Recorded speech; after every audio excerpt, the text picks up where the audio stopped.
I'm Brent Barnett on Brownfield Ag News, and joining us now from the Practical Farmers of Iowa Conference is James Holz with Iowa Cover Crop. How are you doing here today, James? I'm doing good. It's a nice January day. It's a lot warmer than years past here. Thanks a lot for joining us here. You might just tell the listeners first more about yourself and some of the work you do. Yep, I farm near Grand Junction, which is in Greene County. Jefferson is the county seed, and we feed cattle there. And then also, one of my main deals is I own a specialty seed business called Iowa Cover Crop, which is located in Jefferson. Before we get into that, how did the 2024 season go for you on the farm? 2024 season was really good.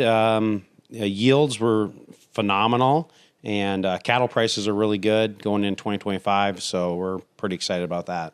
Yeah, let's talk more about the cattle side real quick. Like you said, pretty favorable prices. Are things going well for you? Yeah, good prices, really good weather.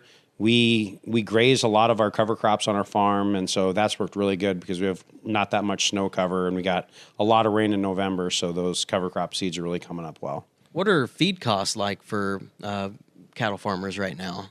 Feed costs have gone down. Obviously grain and corn's near bottom. And forages are really cheap. And that's like a really great opportunity for people because you can plant these cover crops and you can get a lot of cost shares for them to get them put in. And then you're really converting forage into dollars with gain with these cattle. So Iowa Cover Crop, how'd you get started with this business? We just kind of started on accident. A buddy of mine, Bill, and I started the business in 2014, and we've been at it for over 10 years now. And we just saw that there was a need for specialty seeds in the state of Iowa. A lot of people didn't carry cover crop seed and couldn't get it. And so we just started cleaning and warehousing seed and doing a lot of blending. And now we have dealers all the way across Iowa and some in some surrounding states. And so we just kept growing as the whole market grew. What's kind of your goal here at the PFI conference this year in Des Moines? What are you meeting with growers about and discussing with them about? Well, we go to this conference every year. We've been here probably 7 or 8 times. It's a super good conference. The people that come to this conference they look at the world maybe a little differently, and they aren't as backed into a corner or have one mode of agriculture compared to other conferences. And so we really like talking with people with their ideas. I'm actually speaking about grazing cover crops, which we think is the best way to use cover crops and the best way a farmer can get the most out of their cover crop species. And yeah, we're just out in a booth. We're talking small seeds and talking natives and turf and all those things. So we just like to talk to people, whether they're our dealers or our customers or people in universities or even people in media like you. For folks that are coming by and they don't have cover crops yet and are thinking about it, are there any challenges to getting started or barriers, or what's that look like?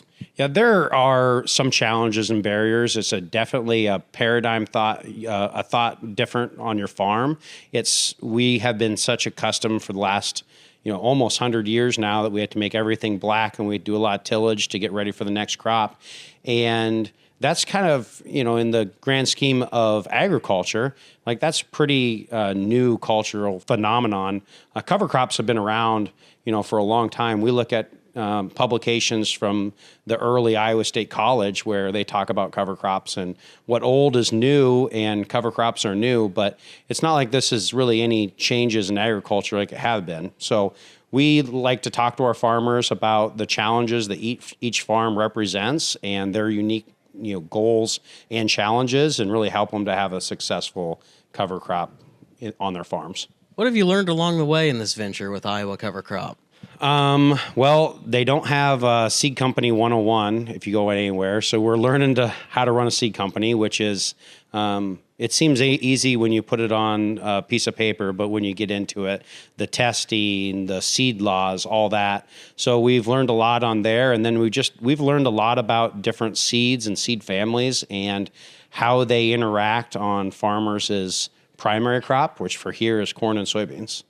So if growers would like to meet with you and get more information or maybe even have like a consultation, how do they do it? Yeah, you can if you're here at Practical Farmers, you can see our booth, but otherwise, our website, which is www.iacovercrop.com. We're active on Facebook. We're active on Twitter. We're active on Instagram. So like any of those spots, you can reach out to us or our dealers there. Hey, thanks a lot for the time. Good to meet you. Yep. Thank you. James Holz with Iowa Cover Crop here on Brownfield at the 2025 Practical Farmers of Iowa Annual Conference. I'm Brent Barnett with Brownfield Ag News.